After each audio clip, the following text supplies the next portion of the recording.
हरिओम. राजा जनक आणि सर्वज्ञानी श्री अष्टावक्र यांचा ज्ञानसंवाद. अष्टावक्र गीता अध्याय 18 श्लोक 73. बुद्धीपर्यंत संसारे माया मात्रमविवर्तते निर्मनो निरंकारो निष्कामः शोभते बुधः. अनुवाद. बुद्धीने ओळखल्या जाणाऱ्या जगात सर्वत्र मायाच माया आहे. अशा स्थितीत ममता शून्य, अहंकार शून्य आणि कामना शून्य ज्ञानीच शोभून दिसतो. विवेचन. जगात काय आहे? मोह आहे, ममता आहे, राग आहे, द्वेष आहे, ईर्ष्या आहे, घृणा आहे, प्रेम आहे, वासना आहे, अहंकार आहे, काम आहे, लोभ आहे आणि सर्व काही हेच आहे. ह्याचेच नाव संसार आहे. परंतु हे सर्व या प्रकृतीजन्य सृष्टीला खरे मानल्याचा परिणाम आहे व तो अर्थातच भ्रम आहे, माया आहे. या अज्ञानामुळे जीव वेगवेगळे कष्ट भोगतो. बुद्धीमुळे विचार निर्माण होतात. बुद्धी सुद्धा मनाला संतुष्ट करण्यासाठीच कार्य करते व चांगले वाईट, सत्य असत्य असा भेद करते. बुद्धी ही मनाची भाटगिरी करणारी सेविका आहे. म्हणून मुनिश्रेष्ठ अष्टावक्र स्वामी म्हणतात की ह्या जगाने रूपबुद्धी ओळखेल तर ते केवळ मायारूपच आहे. त्यात सत्य किंचित मात्र सुद्धा नसते. सत्य आहे तो केवळ आत्मा. ज्या ज्ञानी पुरुषाने आत्म्याला जाणले ती ममता शून्य, अहंकार शून्यच आणि कामना शून्य होतो. हे क्षुद्र वासनामय जग त्याच्यावर प्रभाव टाकू शकत नाही असा ज्ञानी पुरुष शोभून दिसतो.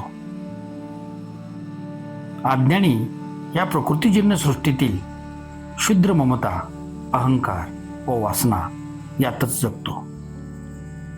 असा क्षुद्र आशय शोधणारा व त्यातच रममान माणूस शोभून दिसत नाही. अध्याय 18 श्लोक 74. अक्षयं गतसंतापम आत्मानाम पश्यतो मुनेः क्व विद्या क्व च वा विश्वम क्व देहो अहम ममेति वा. अनुवाद. अविनाशी आणि संतापशून्य आत्म्याचे दर्शन घेणाऱ्या मुनीसाठी विद्या कोणती आणि अविद्या कोणती? कुठली देहाबद्दलची ममता आणि कुठला अहंकार? विवेचन. अज्ञानी माणसाची अनेक मते असतात, अनेक विचार व अनेक धारणा असतात. त्यांची मते सत्यावर आधारलेली नसून केवळ दुराग्रहावर आधारलेली असतात. सत्य जाणून घेण्याची त्यांची इच्छा नसते, पण ते जे काही मानतात त्यालाच ते सत्य म्हणून सिद्ध करू इच्छितात. यामधूनच पंथवाद, विरोध, वैमनस्य, हिंसा, घृणा यांचा जन्म व प्रसार होतो. परंतु ज्ञानी पुरुष सत्य जाणत असतो. तो दुराग्रही नसतो. म्हणून सर्व ज्ञानी पुरुष एकाच मताचे असतात.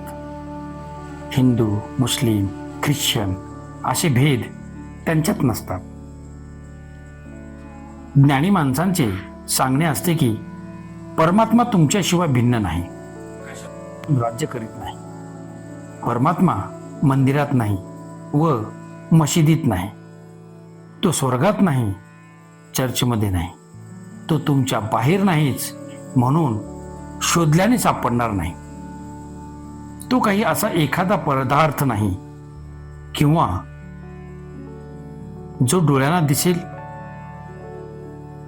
ज्या स्वरूपाच्या सर्व समजुती बालिश व मूर्खपणाच्या आहेत, ज्यांना आत्मज्ञान झाले नाही, जे मानसिक खुलचटपणातून बाहेर पडले नाहीत, तेच आकाशात बसलेल्या परमात्म्याच्या बाता मारतात.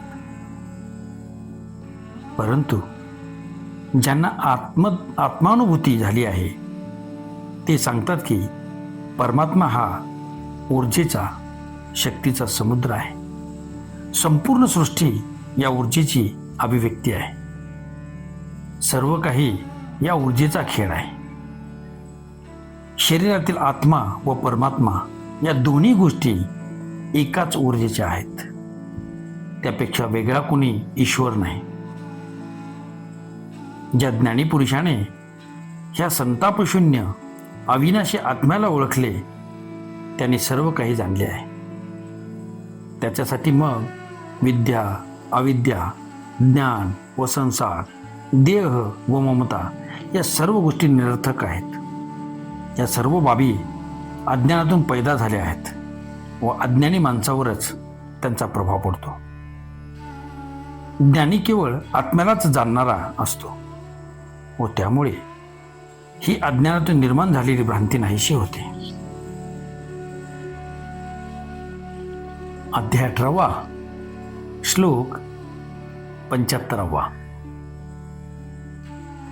निरोधादिनी कर्माणी जाती जड धीर यती मनोरथान प्रलापांश कर्तुमाप्नोती तत्क्षणात. अनुवाद: जरी जड बुद्धीच्या माणसाने निरोधाचे सर्व कर्मे सोडून दिली, तरी तो त्याचे मनोरथ व प्रलाप यांची पूर्ती करण्याच्या दिशेनेच प्रवृत्त होतो. विवेचन: मनुष्याची सर्व कर्मे, व्यवहार व आचरण हे त्यांच्या चित्तवृत्तीचे प्रक्षेपण आहे. जशी चित्तवृत्ती असेल तसे त्याचे मन असेल, तसेच त्याचे सर्व कर्म व आचरण असेल. हे उघड आहे. आचरण आणि कर्म ह्यात बाह्यतः बदल केल्यामुळे मन बदलत नाही. पतंजली सांगतात की चित्तवृत्तीचा निरोध हाच योग आहे. परंतु अष्टवक्र सांगतात की चित्तवृत्तीचा निरोध करण्यासाठी जी कर्मे केली जातात, त्यामुळे चित्तवृत्तीचा निरोध होत नाही. उलट अशा कर्मामुळे चित्ताची चंचलता व वासना अधिकच वाढते. कारण अशा चित्त निरोधासाठी केलेल्या कर्मांचे मागे वासना, इच्छा असतात. मग निरोध कसा होणार? म्हणून चित्त निरोधासाठी केलेल्या सर्व कर्मांचा व आचरणाचा त्याग केला पाहिजे. कर्म मग ते कोणतेही असो, त्याची प्रेरणा एखादी वासना, एखादी इच्छा असते. म्हणून सर्व कर्मे बंधने असतात व त्यापासून ज्ञानप्राप्ती होऊ शकत नाही. अष्टवक्र स्वामींचे उपदेशाचे सार एवढेच आहे की जे काही प्राप्त होईल ते केवळ बोधामुळेच, कर्मामुळे नाही. कारण कर्मात अहंकार, वासना व फलकांक्षा असते व त्यामुळे चित्ताचा निरोध होऊ शकत नाही. म्हणून निरोधासाठीची सर्व कर्मे, उदाहरणार्थ ध्यान, समाधी यांचा सुद्धा त्याग केला पाहिजे. तेव्हाच ज्ञानप्राप्ती होईल. पण जरी एखादा मूढ किंवा जड बुद्धीचा पुरुष ही कर्मे सोडून देईल, तरी त्याच्या मनात अनेक मनोरथ म्हणजे इच्छा, आकांक्षा व वासना असतातच. त्याचा निचरा झालेला नसल्याने तो तत्काळ त्यांची पूर्ती करण्याचा प्रयत्नाला लागतो.